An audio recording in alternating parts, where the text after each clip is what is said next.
Hey everyone, and welcome back to Episode Club. Today we are going to be talking the final episode currently for Game of Thrones. We're going to be talking Season 7, Episode 7, The Dragon and the Wolf.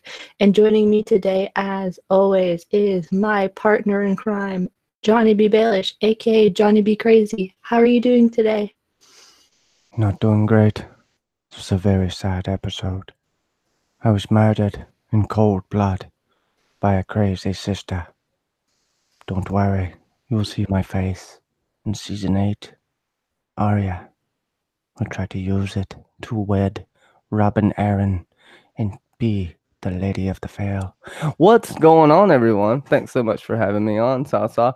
And yes, it's a interesting episode, The Dragon and the Wolf. They really set us up well for season 8. We've talked about this before. I won't really complain today because it's a fantastic day, right? We have thrones. Yes, yes, yes. But okay, I'll stop spazzing out. Yeah, I'm ready. Yeah, we're mere hours away at this point for the show coming back.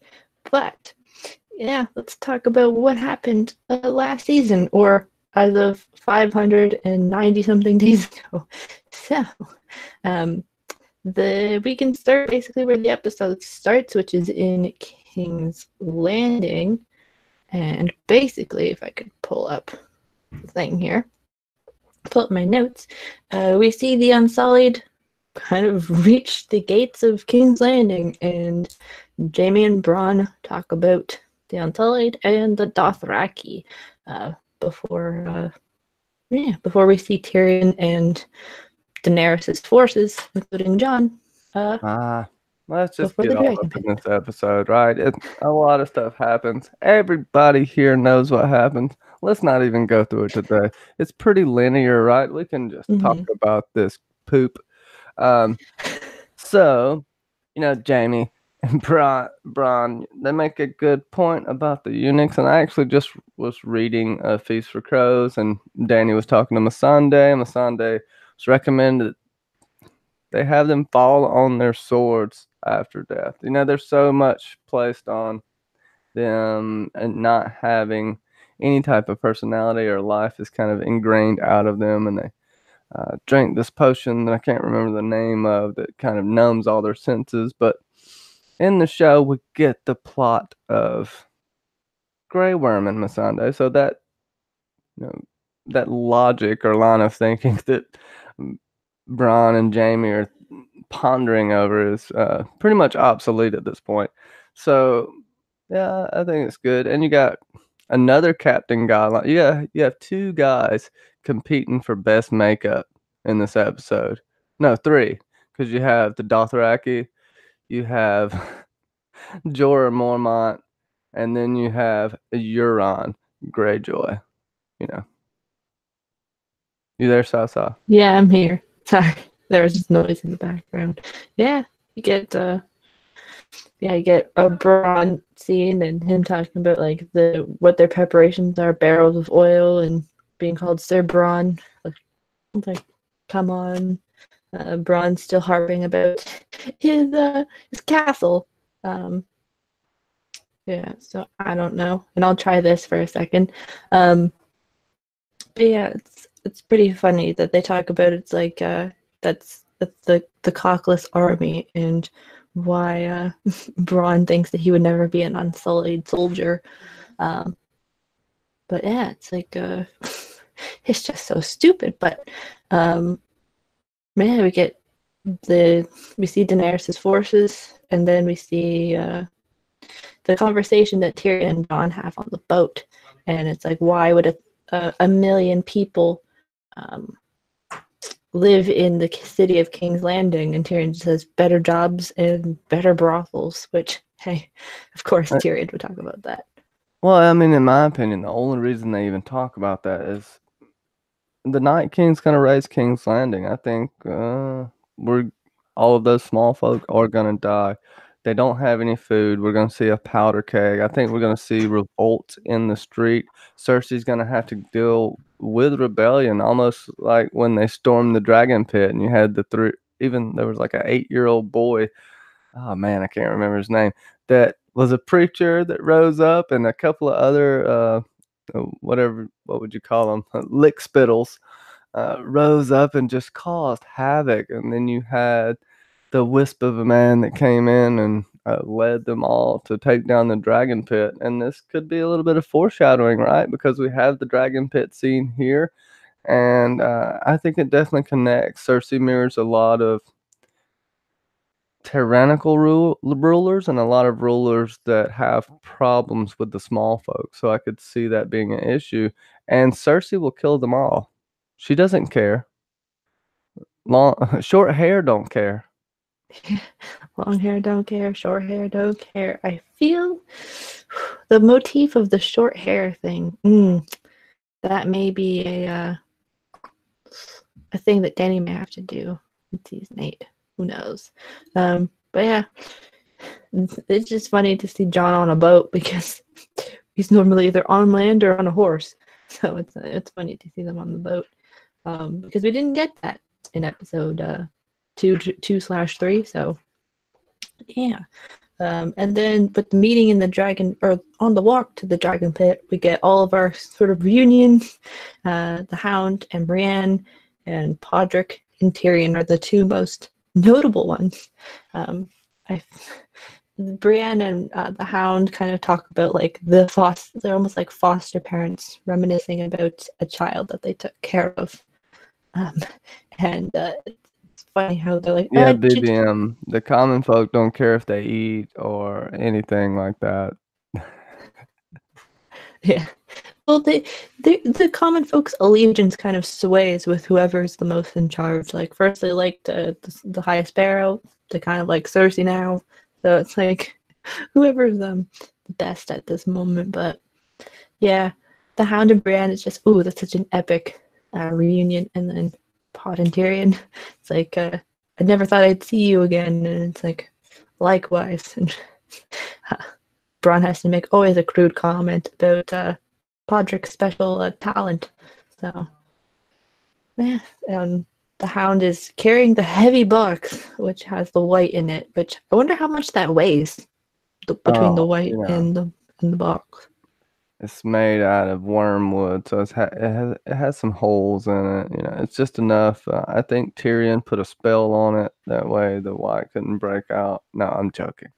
It weighs a lot, but I feel like they're kind of trying to set up Game Bowl in the sense where they're tricking you in this scene all the way up to the mountain that the Hound is like almost as strong as the mountain. But that's really not the case. But he has come a long way. You see here that, I mean, he does have a bad leg, but it isn't bothering him that bad.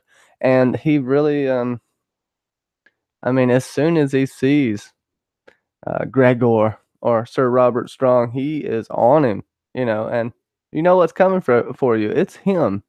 I don't think it's going to go down exactly one-on-one fight, and I don't see the mountain leaving Cersei's side anytime soon. It doesn't mean he won't leave King's Landing, but I do think the final showdown will be in King's Landing.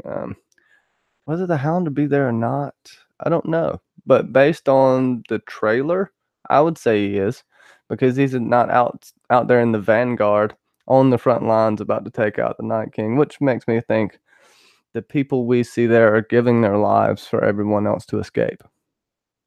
You know, I think we're going to have some tragic shit happen. All those people we see are probably going to die at the Battle of Winterfell. The ones on the front lines.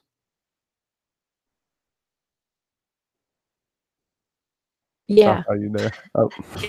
Yeah. Yeah, it's just, I feel like we're going to lose a lot of people in the Winterfell battle. Freaking the Hound, man. It's like the tease of Clegane Bowl is just like gives you a taste, but who knows? Because we kind of already had Clegane Bowl, if we really think about it, back in was it episode 5 of season 1? When the Hound was protecting the Knight of the Flowers, Loras Tyrell. It was kind of a mini Clegane Bowl. But yeah, and on here is just like, well, I'll just take my ships and leave. Once he sees the white and like, can they swim? No. It's like they kind of did last episode. Like some of them were bobbing in the water, like they were treading water. So it's like kind of, but not really. And Daenerys always I have to be fashionably late and show up with only 2 dragons, and them wondering where's the other dragon. But yeah, it's a funny situation that they're all dealing with. And Qyburn's face. Ooh, what do you think Qyburn has planned with now? It's like, ooh, and now I can deal with completely rotting flesh and they still come back. Like maybe Qyburn goes to Team Night King if he survives. No, I think he is. He definitely practiced on Ilaria Sand and who is it? It's not Nim, is it? No, it's Alaria Sand and not Obara. Obara and Tyene died. Tyene. So Oh, it's Nim. It might be Nim. Okay. And he's definitely going to be, in my opinion, working on them, trying to experiment on them. In the books, he's already doing this to a number of people. And it's disgusting, but I think they're going to play more into that. And, you know, interesting to note what he has been doing with Cersei, if he has messed with that pregnancy, if she's pregnant, you know, if he's experimenting on her without her even knowing, because that's his whole goal, is to be creepier than creepy. But also, he lives for science. He's like a twisted Leonardo da Vinci. Yeah, twisted Leonardo da Vinci. And man, they kind of just Tyrion's like, I'll go meet with Cersei. And they're like, fine. But then we get the conversation between Daenerys and Jon, and her saying a dragon's not a slave, and that she wonders if she can have a baby or not, which gotta reinforce that right before boat sex. So yeah, the conversation with Tyrion and Cersei, very suspect.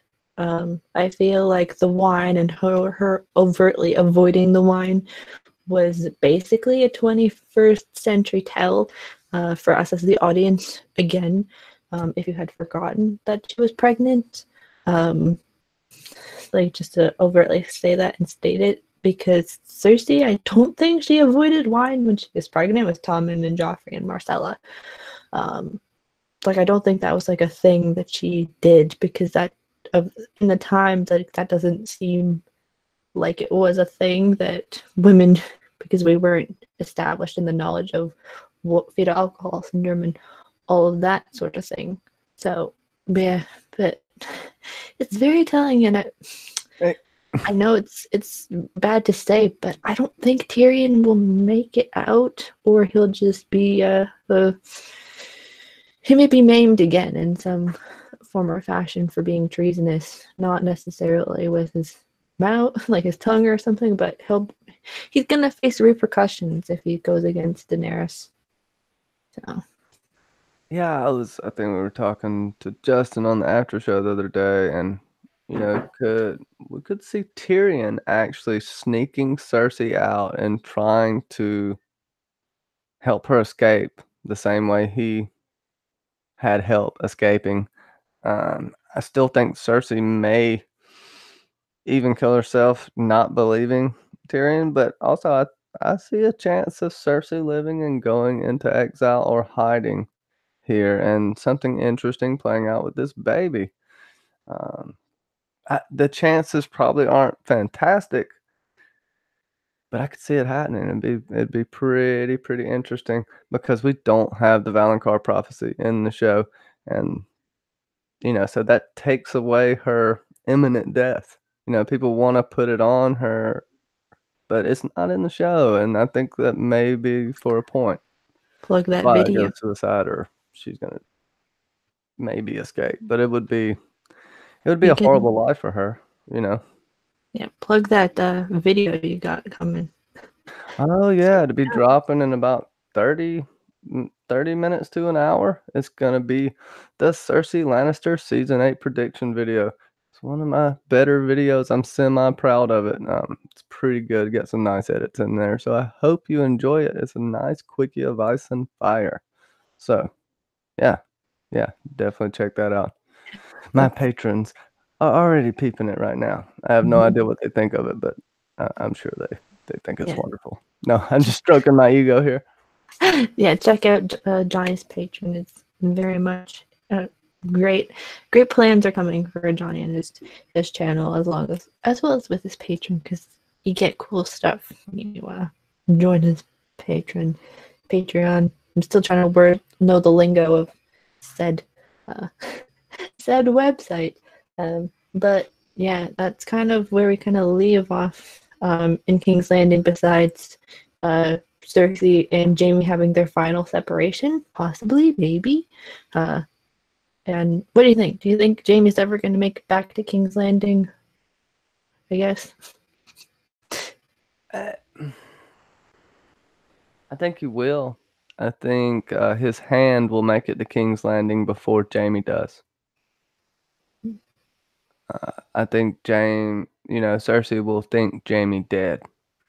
This will play into her psyche even more and make her become even more the Mad Queen, because that's where they're going with Cersei. And I still love her so much. Oh my gosh, I love that character. Like, shout out to Fandom Descent. No doubt, man. That's one of the best characters on the show. I know why you love her. I get it, bro. I totally get it. Yeah. Like we talked about, I think the other day, or me and John had talked about the other day, it's like, which character do you you either are on the side of Daenerys or you're on the side of Cersei in this, because it's like Daenerys or Cersei is always like a wavering, like who is the not better, but who has the more popularity, and then Sansa's usually way down here. But Sansa's flying under the radar purposefully. She's going to be the phoenix that rises above the ashes. No pun intended, given the movie she's coming out in. But that's on purpose, right? She was in your face from the beginning, and now she's underneath, annoying the hell out of you and rising up above everything that she has experienced. Dany, though, I mean, come on. You got to give it to her. The entrance into the dragon pit, although it's a lot of physical anomalies there, the tents shouldn't have stayed when Drogon flew off. Whatever. It was bad ass. And the tension, the looks they gave one another, that it's one of the best showdowns I've seen between two leaders in the series. It's definitely the highlight of the episode for me. It was killer until Euron started talking. Then I was like, ugh. But it was very nice. Yeah. Thanks, Danny McKay. How's everybody doing out there today? Why don't we do that before we try? But basically, my thought is pretty much like, yeah, Jaime will come back, but he'll come with Sansa by his side, because that'll blow Cersei's mind over. Not Daenerys. Cersei doesn't give a shit about Daenerys. She really cares more about Sansa. But I'll shout out the lovely people in the chat who've decided to join with us today. So Miss Chrono, go check out her nails that she did on her Instagram for the premiere today. She's awesome. Go check out her channel. And House Polish, who I believe will be doing their recap and episode discussions on the 20th. So go check out her channel. And Claire Gray. They are awesome ladies. We have Fandom Saint, the Cersei lover in the chat with us today. Dark Mother, awesome. And we have Bobby Catalano was here earlier. Elamar living my Rhapsody. Johnny Be Crazy. I don't know who he is, but he's always in the asshole. He's always in the chat. Jordy Jedi, The Imagination Realm. Go check out her Facebook page, her group on Facebook, and her blog, and her website. So awesome. Let's see. Step This Ain't a Secrets. Go check out their YouTube channel. So awesome. More book than show, but still great content on that channel. Let's see. Anybody else? Danny McKay, Liz Kopeck, so many people joining us today for the morning-ish time zones of the streams. And thanks, Johnny, for dropping that link again. But yes, happy Thrones Day. Like Liz said, happy Thrones Day. Can't wait. It's like Christmas morning almost. But so we can talk about, because we kind of talk about a lot of the King's Landing stuff. Why don't we jump to we can jump to the Narrow Sea, where we can talk about all of the Dragonstone stuff, almost, and the Greyjoys, where they kind of yeah, let's talk about the Greyjoys for a second, and Theon's kind of his beatdown by some of the Iron Islanders in this. What do you think? Oh, well, my kind of quick thought on this is, like, of course they were going to do a shot to the like a knee to the crotch area for Theon, just to prove that he has nothing down there and it doesn't really affect him as much. But you'd think it would hurt a little bit. Make feel like he'd have more agony on his face, because if you do the same thing to a woman like the Hound does to Brienne, there's pain still there. It's not like he's just completely numb, unless he's completely numb down there. But I don't know. And Theon's kind of rises as a semi-leader. But yeah, and then there's the conversation that Jon has with Theon, which a lot of people are speculating is very telling for when Jon finds out about parentage and having to choose which side he's on. Johnny, do you think Jon will have to choose, or he'll remember this speech that he's being given, as well as the Greyjoy talk? Oh no, John's gonna make a council. They're gonna all vote, and they'll come up with the name Targaryen. But the other choices will be Targarchy, there'll be Tywin Stark, and then Jon just will try to make Snow an actual name. But nobody's gonna go for that, because they'd have to change a bunch of bastards' names. But what's up, T-Baby? Theon's whole ball movement, it's you would think the man that's hitting him in the nuts is smarter than that, but with Jon and Theon, that's a really good scene. I like that scene, honestly. Jon tells it true right there, and it's underlying something that Jon's going through, and he doesn't even really know it, so it's nice and poetic. He's going to have to deal with that this season. What he will do, it's hard to say what name he'll take. I hope we don't, Targaryen does sound cool, but it's also kind of cheesy.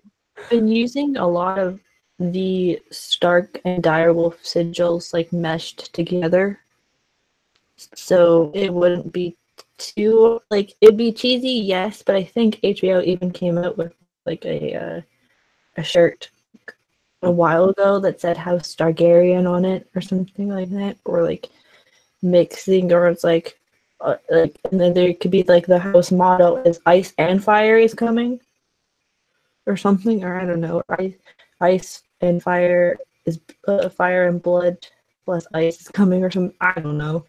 Well, if they, I see scenarios where they don't get married, a bunch of scenarios. It's going to be, when are they going to have time? Are they just going to get married as soon as they get back before Jon even gets settled? I don't think so. No, it's not. The thought of marriage is going to come up, and then they're going to be like, wait, Jon, you can't do this. And then he's going to be told why. Then, everybody else is getting ready for the fight, and the fight comes. They're going to have to try to deal with it afterwards, but they still have Cersei to contend with. And both of these characters, in my opinion, Dany and Jon, are not going to make it to the end. And my bet is on Dany passing away, given the foreshadowing. Mm-hmm. Maybe not, but it's gonna be tragic, and Jon Snow is destined to have a bastard baby. I mean, that is his destiny. That's what he doesn't want his entire life. And what do people in Game of Thrones get? What they don't want. Yeah. Yeah, like it's really that really whole thing of him. It's him going through that experience of what Ned did, having to not only raise a bastard child, but having to raise a child who's a motherless child and understanding it from a parental perspective of this child never knowing who their mother is and only hearing stories about her and in a distant sense, but only hearing stories and kind of engaging with that. Like, it's kind of up to two scenarios: is both of them die, or just Jon kind of survives. But a lot of people think that Dany is the one that's to survive, or at least be pregnant. Also, too, I do not think we're getting the pregnancy reveal in the first episode, because sometimes, but not always, one time does the trick on that. And remember, Jon is dead, so does it work? I don't know. So, and because Dany has a lot of magic stuff with her on her side as well, does it work? Does the fact that they have kids work?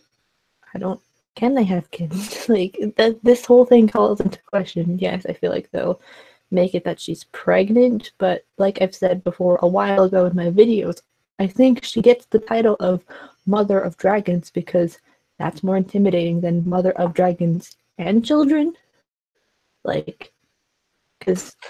Well, the lords and ladies of Westeros are going to be like the mother of abominations, is what they're going to say. This isn't going to be received well. Targaryen. You got to think of how everyone. Yeah, they're in a bottleneck situation. They can grumble about it. It's going to cause some fighting. But after everything's said and done, still not good. Incest still isn't cool with everyone. Cousins is acceptable in this world. At least second cousins, I think. First cousins. Because of, whatever you want to call it. I don't know. I don't stand by that, but that's what happened in this. Did they see this brother and sister, this Targaryen, and the law of exceptionalism doesn't really pertain anymore. The Targaryens being gods, so to speak, or above normal man, isn't necessarily it isn't practiced, and the faith preaches against it now.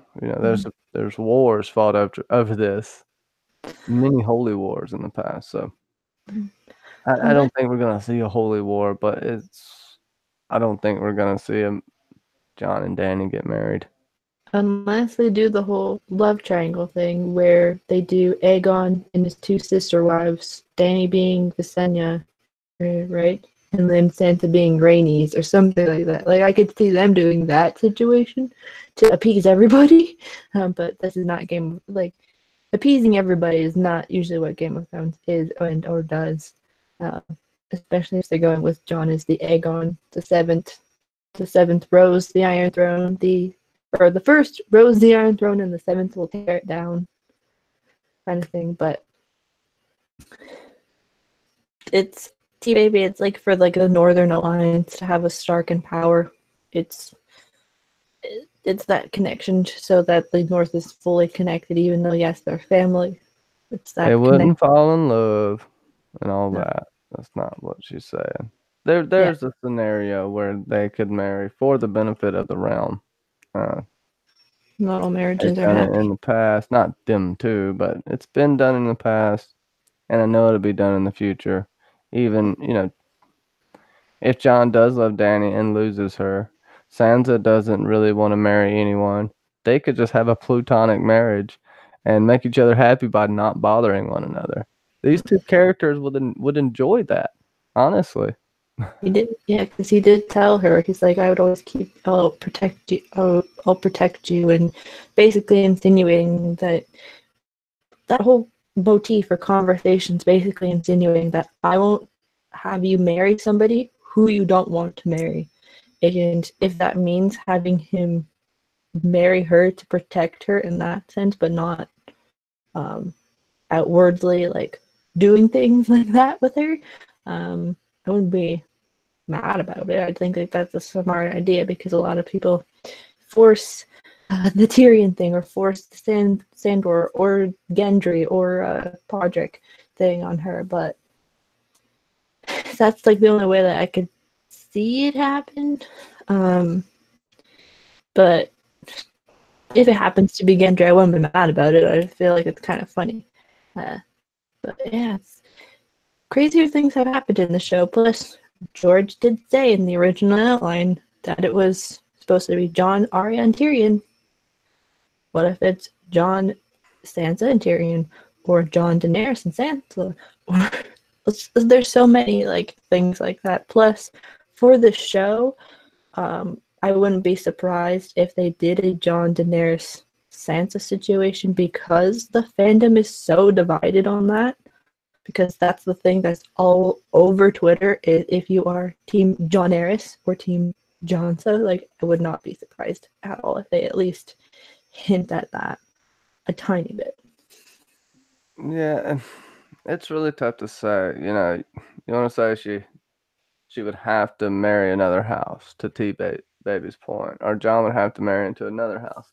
But if everything's getting broken down and there's going to be even a different system of government, that wouldn't even matter.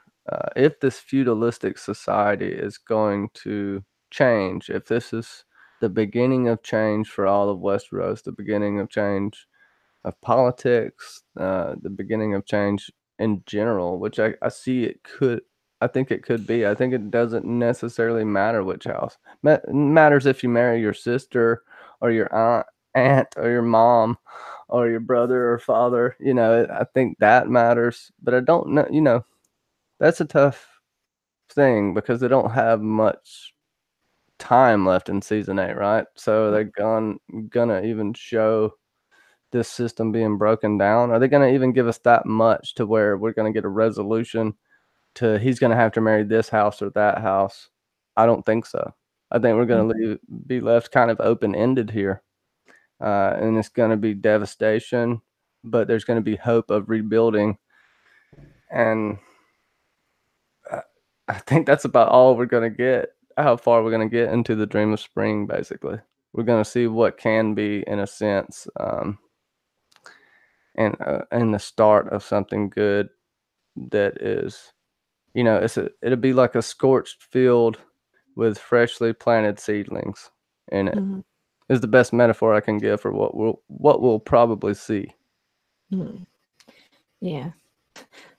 It's a possibility that's kind of brought up in fandom to say if Jon is marrying Cersei, Jon is dead.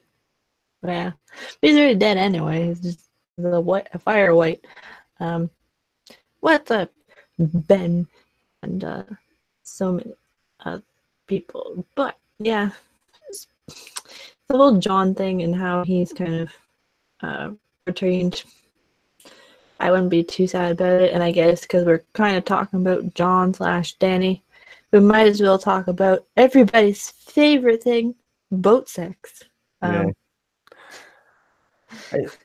I see them as actually Jon having feelings. I think Dany's more in love with Jon than Jon is with Dany. I think he's slightly guarded.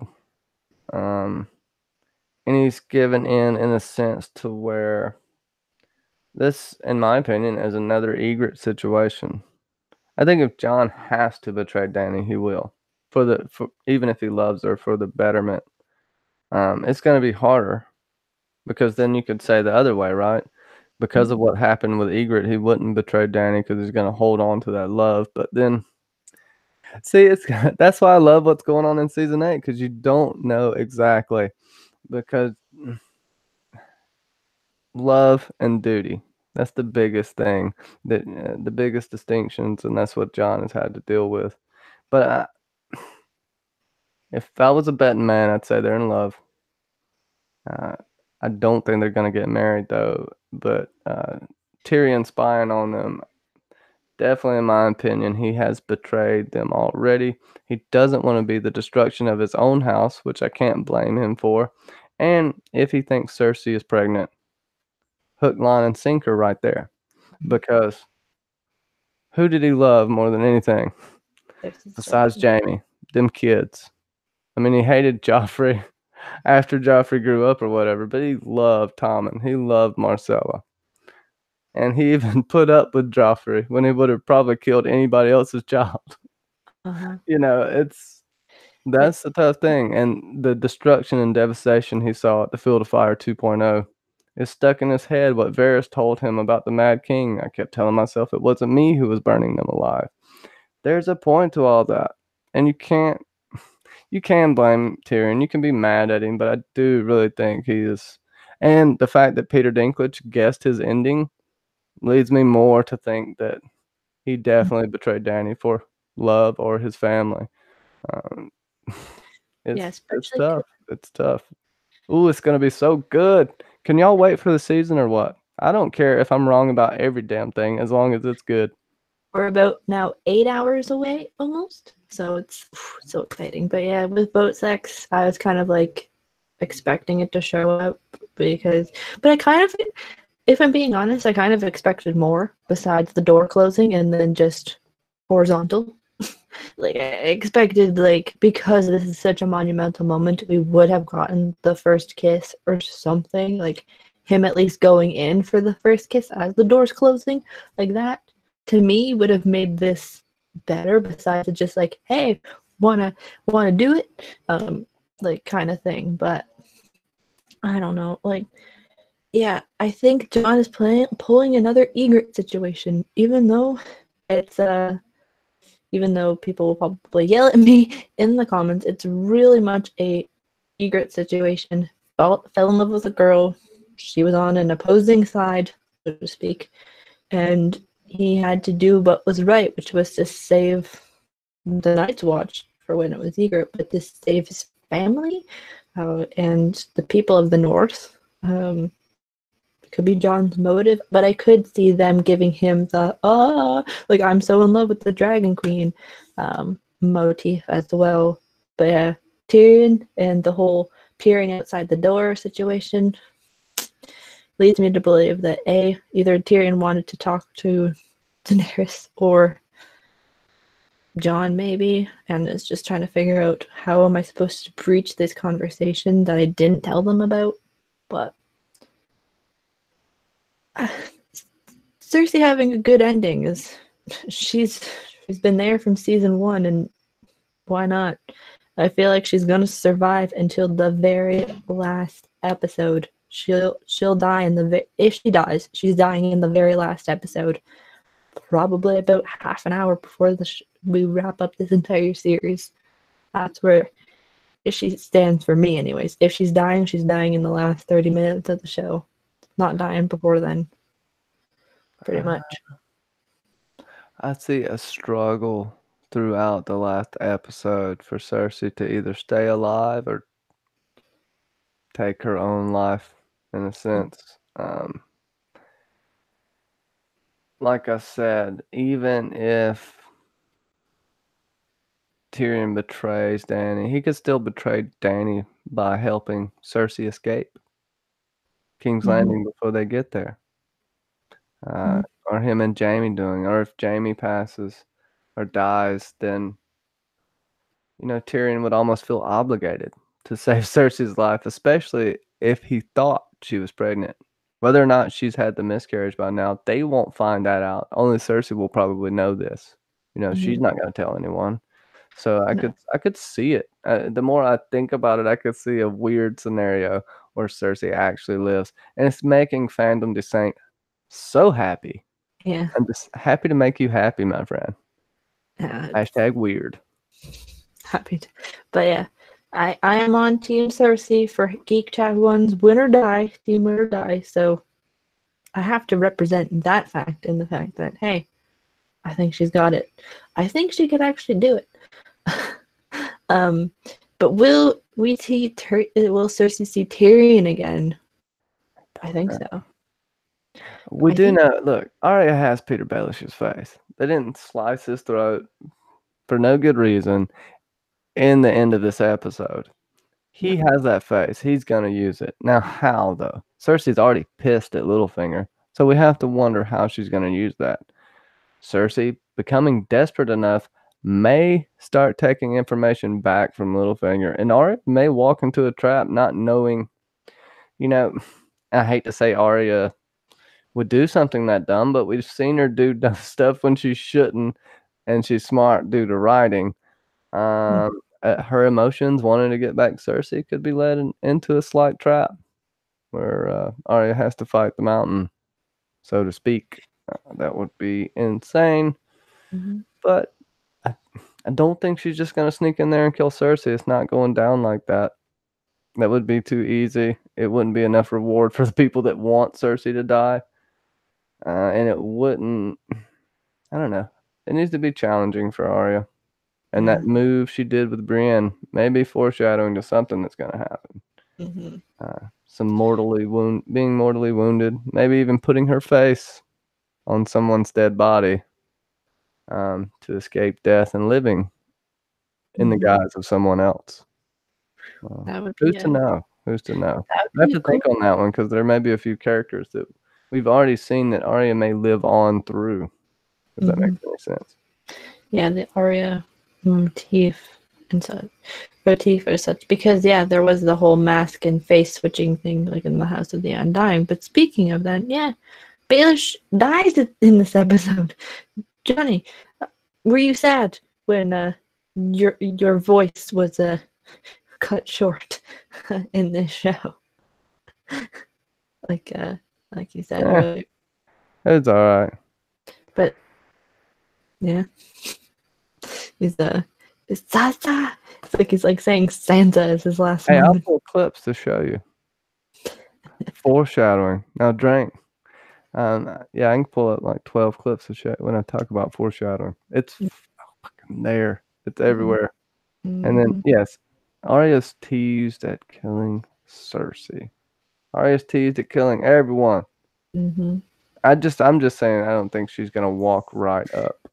But she's not. It's not gonna be easy for her. We've seen some things to where her list does change. That doesn't mean it's gonna change. Or Cersei may be thought dead before she gets a chance there. And I don't know. That's not a big payoff for me, but I could see where you're coming from with that. But they tease a lot of stuff that never happens. I'm surprised that Littlefinger. I'm surprised that Littlefinger was never on her list for acting so creepy towards Santa in the first place. Right? I'm surprised. That's who fights a dragon with one hand. Crazy ass Jamie does too, baby. Oh man, brave or stupid? A man can only be brave when he's stupid. Oh, that's not the one. Brave when he's right. I'm surprised Baelish was never on her list though, like ever, which is weird because of how creepy he is. Wouldn't you want to? But and we see that the siblings have been plotting for so long, and then Sam and Gilly see Bran sees that Rhaegar and Lyanna were actually married, which so nice to see. The actress who plays Lyanna, Alicia Franciosi, I believe that's how you pronounce it. And we see that Will Scolding, whatever you pronounce his name too, plays Rhaegar, and a lot of people are like, "Is that Viserys?" But if you line up all of the actors who played the Targaryen siblings, they look like they are related. It is weird as heck, but it is so cool how almost spot on they get it. And that Jon is legitimately Rhaegar's child, and Aegon the Seventh Targaryen, and he's not a Sand. Which, hey, this is going to be a big thing in season 8. It's kind of like the last thing in Winterfell, but the last thing we get is the Wall, Johnny. Beric and Tormund's survival past this moment. We see them in the trailer, but how much longer do you think we have them around? Oh, Barrick's gonna hang on by a shoelace to the beginning of episode 2. That's when I think we may get a cold open. But I don't know if it'll be a cold open with Barrick dying. We saw a little bit in the trailer. I feel like they're gonna find something under the wall or somewhere. They're gonna find something important. And I don't know if Barrett's gonna give his life for anyone. They haven't done The Last Kiss or shown anything about The Last Kiss No. the entire series. Now, I would say it would work out perfect. He's died he's died 6 times, came back. The 7th time he's gonna die. Religious context there. But if he gives his life for anyone, it would be Arya, right? Mm-hmm. That I could think of. That's the Lady Stoneheart character, in my opinion. But I don't think Barrett's gonna be able to bring anyone back. Just based on how they've set that up. It's just kind of weird because they didn't put any of that in. But they're gonna have some kind of information at the wall, but I can't put my place on what Barrick's really gonna do. Besides, the classic want to bring him back deal. I don't know. I'm kind of got a damn brain fart thinking about Barrick Dondarrion right now. I think he may, if he has to, he would do the Kiss of Life thing, but he's not going to be like the Thoros, like a Thoros 2.0 or anything. If anything, they may make the Hound as a Thoros 2.0 situation. If Barrick is to bring, what do you guys think? Who do you think Thoros may bring back if he has that capability even? Because he has died 6 times. Will they give him that thing in the show? What's up, Clarissa? Oh, also, there's whether Arya will want to kill Varys or not. Well, yes. Talked about killing, and Ned Stark was talking about Arya will describe the voice because she specifically says, I only heard the man's voice. And if you go back to the true seeing, the true hearing, I think that's going to hit her. Where it's going to go with that, whether she's going to just try to kill Varys, I don't think so. I think she will try to gather information first because she doesn't kill and ask questions later. She takes in some information. She tries to find out what's going on and approaches it in a smart way for the most part. And I think she's going to do that. She'll talk to a few people about Varys, see what's going on, see who he's talking to, spy on him a little bit, like Littlefinger, I think. But it'd be a different feel to it. I think Arya will be there. There'll be a few people she's eyeballing. I think we're set up with this too, just to kind of know Arya's watching. Like season 7, they did this. So we can know in season 8 that Arya's watching. And we'll see her a couple times, but but she will recognize his voice. She goes implicitly on about how, distinctive his voice was in the books. Miss Cronell brings up a good point of Arya will tell Dany about Varys and Illyrio, and she'll burn him. Dany will mistake it for betrayal. Like that whole conversation, maybe, of the whole... because Varys maybe could back her up. Yeah, right. Scheming, plotting behind her back kind of thing. And especially once Jon's revealed to be the last living son of the king who had a lot of promise, being Rhaegar. Yeah. Maybe. Because you do have... Arya's going to use Bran. They're going to kind of use Bran in a sense, especially with something... and even in the show, Arya could kind of see Varys, only see his back, but even saw way more than she did in the books. I think she'll try to find out. She'll definitely remember that voice because that was a really impactful day in her life. You only are inside Valerian the Black Dread's mouth for you know.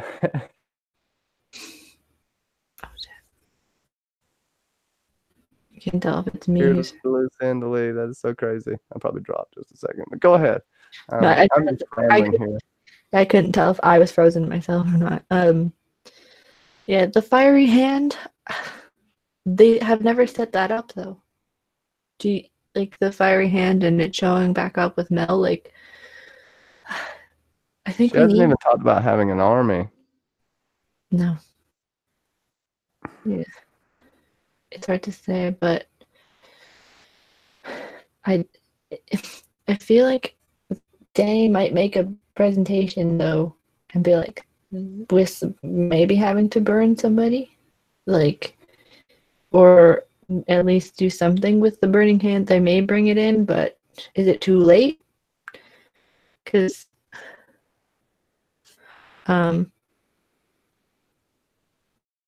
yeah, like, I know people want to say death to Lyanna Mormont or whatever, but if Lyanna Mormont speaks up against Daenerys, could that be something of contention? Because she doesn't like when people speak up against her, and I'm talking about 15 different things right now, but with burning people, like Lyanna Mormont, she'll be 12 or 11 years old when we come back to the show. So if she speaks up against Daenerys, could it bite her in the ass though? Or will Jon kind of be like, no, like, sit down, don't worry about it, it's a thing. Same thing with the fiery hand and Mel showing up. Will Daenerys have to be like, stop, to Jon Snow about it? Like, because he basically said the last time that if she ever returned to the north, would she be killed? So will they both have to kind of temper each other's personalities in that and be like, be tempted not to kill people is a thing that may happen. And John's gonna be sleeping, and Mel's gonna try to jump on him and pleasure him, and then John's gonna stab her, make a Lightbringer. Mel's Nisa. No, I'm just saying crazy stuff now. Yeah, I'm saying crazy things too. To Fantasy Saints' point, foreshadowed by when Mel wanted wanted John at the wall. Mm-hmm. Yeah, she ripped open her dress and was like, hey. Now I'm looking up synonyms for foreshadowing. Y'all should be drunk at this point. Interesting. If they both accept Mel, Davos, and Varys, Varys will have issues. Yeah. I can see like a lot of their advisors being like, what the hell? Especially if people deal with this. T-Baby making the bold prediction that Jon dies in episode 3. They should have left him dead after he got stabbed by Ollie then. Yeah. It's a weird thing, right? Because he wants to be dead. He shouldn't be alive. But I feel like it'd just be oddly redundant to kill him. It wouldn't be impactful for me. But that's not to say they won't do it. And that's just my opinion, honestly. They would have to do it in some way. Yeah. That would be so spectacular for it to really catch the audience like I think it would need to. Like, he's done the Blaze of Glory thing a few times, and so it'd have to be over the top Blaze of Glory style, right? Yeah, and I don't even know. It'd be more tragic for him to have to live with everything that's happened and be the reluctant leader. Stannis White incoming. That would be funny if Stannis shows up, like, and comes to attack. Yeah, I guess if anybody has a question, before we won't see you until after the episode, have one now. But Johnny, what are your kind of final thoughts for this episode, and what do you rate it? Well, my final thoughts for this episode is it's pretty good. It's nice little scenes, a little bit of laggy here and there, but other than that, I liked it. I fairly enjoyed this finale. I would give it a solid. I would give it 8. Cersei Chaotic Symphonies. There we go. Ooh, nice. She's setting up the chessboard. She's playing the game very dangerously, and I think we are even underestimating what she's gonna do in season 8. I think she's gonna go on the attack for sure, and Mhm. I can see it in those eyes. I can see it in her crazy ass eyes this episode. So she's got something going on. Yeah, thank you for having me on. It's been fantastic. I cannot wait for this episode tonight. So it's been Yeah. fun to sit here and talk about this today, and the chat's been freaking awesome. Yes, thank you everybody who's joined with us today. I'll give my kind of last thought. Yeah, it was a good episode. It was pretty well a decent overall season for having to cut out 3 episodes to kind of and squishing a whole bunch more in. They did very well. They, like Justin Thomas has said, they put everybody in the key places that they needed to be to come out into season 8 and make a good rest of the season. I would rate this episode 9 slits and slashes episode, and yeah, it's good. And I think T Baby had the question of who dies at Winterfell as a predominant one. Jorah, Podrick, Grey Worm, Varys, Brienne, and Melisandre. That's a shit ton of people. She's but gonna hey, get there at the last second and try to do something. Yeah, there's gonna be 5 or 6 major deaths, in my opinion, at the Battle of Winterfell. It's gonna be devastating. yeah, we're gonna have to lose quite a few people. It's not like 1 or 2. A lot of characters will be on the chopping block. Not that I don't like this, but I say Brienne, Podrick, Grey Worm. Let's say Braun. Maybe the Super PAC, even though they're not really characters. The Super PAC. Well, who's your major character? Everybody's a B character besides John and Danny at this point. I mean, like T-Baby asked, no major character dies. That's only 2 characters. Well, besides Cersei, because they've made it that way in the show. Yeah, Everybody's kind of taking a back burner. To the B character, or their B/A character.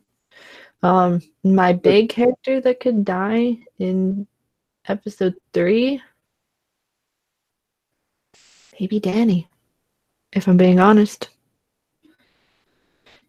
It wouldn't surprise me if she gets like Drogon being hit by spears 2 times already. 1 strike, 2 strike, 3 strikes, Drogon's out. Could be a thing.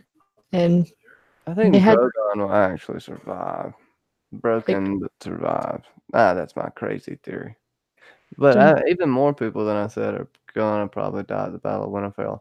Jaime or Tyrion will die. I haven't decided which one yet. I think Jaime will probably die in 3 because from what we saw of Tyrion in the trailer, he's like in a sandy place. Like it's him just looking up and it's just, there's like sand around him. So I think he's making it. So Jaime of the Lannisters, Jaime's dying. No, I'm just by story writing standards. Tyrion is took a back seat. A lot of I know what they're listed on the show. Yeah. They took a back seat as far as writing and storyline goes. They're gonna be. It's hard to say. I think the Hound may even die saving Arya because I don't know if we're gonna get Clegane Bowl. I don't think so. I'd be surprised if we do. I feel like that's one of those things that the show's just like, we'll tease you and tease you and tease you, and then just, nope, not touching And that. I'm trying to think of who else, but I know more people are going to die there. It's going to be really bad because people are going to try to escape, and you've got people that are going to have to give their life to make time. And yes, you could argue John would definitely do something like that, but I think he's going to try to kill himself or put himself in danger, and then it's just he's going to keep getting that survivor's guilt. But I could be wrong. I am crazy, and it's in my last name, so I just get up here and spout nonsense. It doesn't really matter. Yeah. Danny with the visions of the House of the Undying. Will she ever see King's Landing? I made a video on this about 3 months ago now, and it was comparing the visions to what could be next / what was season 7.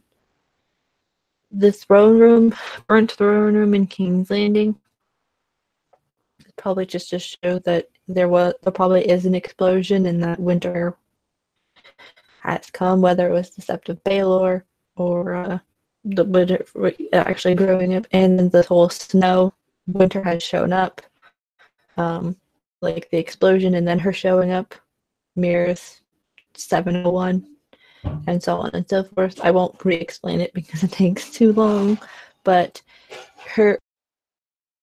my parents are doing the dishes now, but the whole she's not gonna sit there. She's gonna see it. She will want to touch it, but it's not happening. What do you think, Johnny? I kind of agree with T-Baby. I think Cersei definitely set some wildfire bombs. It's hard to tell. I think Dragonfire has kind of taken King's Landing to an extent at that point. But Cersei has caches of wildfire, and that's not the only one that she blew up under the Great Sept of Baelor. So, like going back with the whole Mad King motif, I agree with you. I think she will set some kind of trap.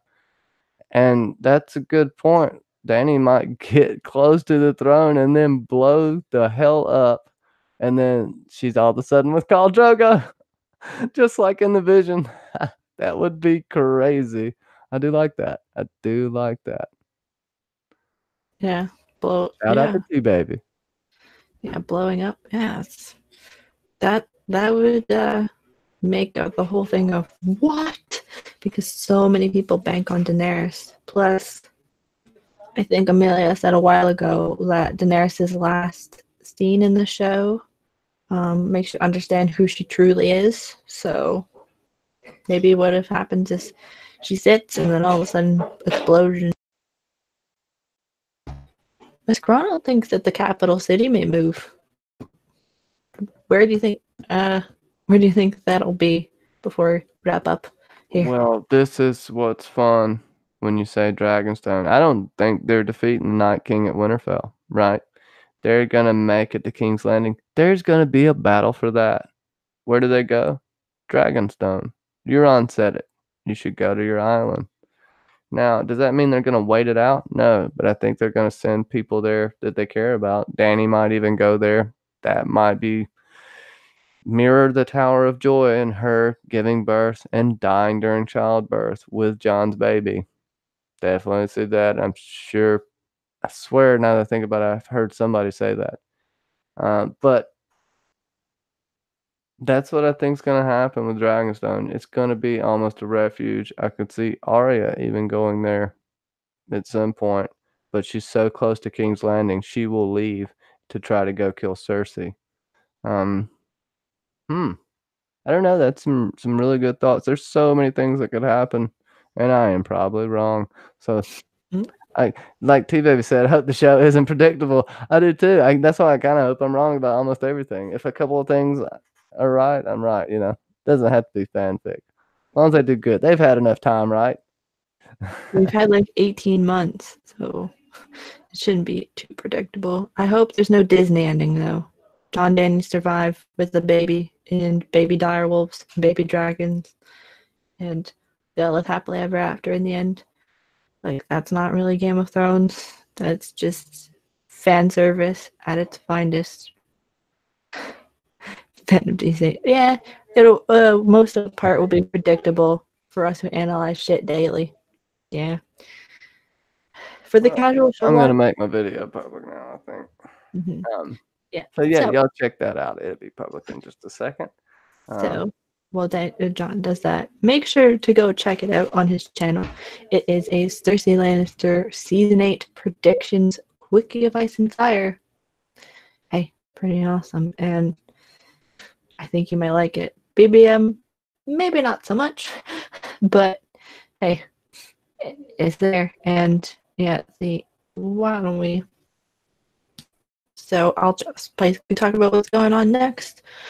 For me, on Monday night around 8 o'clock Eastern, myself and Johnny, along with Axel Foley, will be on Top Shelf Fandom's channel talking the very first episode of Season 8. And as well, Johnny and I will be on Nooners of Ice and Fire with, not Nooners of Ice and Fire, Nooners of Thrones, jeez, talking the very first episode. And then on my channel, on Wednesday at 8:30 Eastern, we will be talking about it for another episode club. This will be kind of the longest break of episode club in a while, 4 days with no upload. You guys, I hope you won't miss me too much, but I'll be on everybody else's channel. So, Johnny, what do you have next, and where can the people find you later today? Hey, I'll be on immediately about 15 minutes after the premiere of Game of Thrones Season 8, Episode 1 tonight. Tentatively called Winter is Here. I don't know if that's the actual title, but that's what I've seen around town. So we'll go with that for now. I'll be on Secrets of the Citadel. As I said, it's going to be a fantastic show. Tomorrow, 2 p.m. Eastern, come check us out on Nooners of Thrones. And we will have Fake Aria from Bravosi Broadcast and Mackenzie L. Burns. Alicia Kingston, I hope you are feeling better. She may be on, or may have Justin Thomas. We'll see. It's a tentative on the last guest there. Also, be having many of the friends here in the chat on with me at Nooners of Thrones. And I think at 8 p.m. Eastern on Top Shelf Fandom, he will be covering the show, like you said. So catch us there. Got a bunch of new stuff coming out. I got my Patreon with 2 different tiers. You got the Crazy Companions and the Insane Elites. And there are actually a lot of activities on there. I'm going to do a lot of fun stuff for my patrons. So thank you so much for that. And the video's out. And I think that's about it. We'll be there Wednesday night for episode club. So it's going to be fantastic. Hey, AK, what's up? Okay, so it looks like T-Baby and AK and all those lovely ladies will be going live around Mondays at 6:30. So, yeah, so many content creators doing so many different streams. If you log on to YouTube, someone will be bound to be doing Game of Thrones content these next 6 weeks. So, be sure to check everybody out. Hit everybody's button, subscribe if you haven't already.